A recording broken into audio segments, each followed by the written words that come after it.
Well, it's welcome back to Washington now that the calendar has turned to September. Wasn't your typical sleepy August, however, with the Senate never adjourning. Washington focused on the unfortunate passing of Senator John McCain and a tremendous amount of activity in the executive branch, especially around trade fights with several of our allies and with China. This week, all the attention will be on the Supreme Court confirmation hearings, Brett Kavanaugh. It looks right now like he's going to be confirmed on a typical party line vote. It's going to be very divisive, very nasty, but I think most prognosticators believe that he is going to perform well in the hearings and will end up being confirmed with a few Democratic votes and unanimous Republican support. But obviously the temperature will be rising in the Hart Building all week.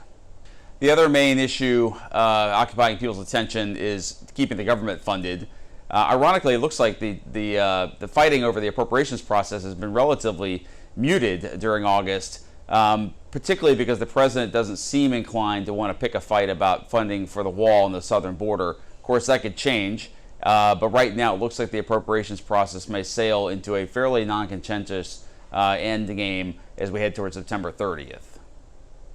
Of course, in the back of everyone's minds is the upcoming elections. What does this mean for control of Congress? Most of the professional election pickers are guessing that the Democrats will indeed take back the House and the Senate will be more or less status quo with a slight Republican control.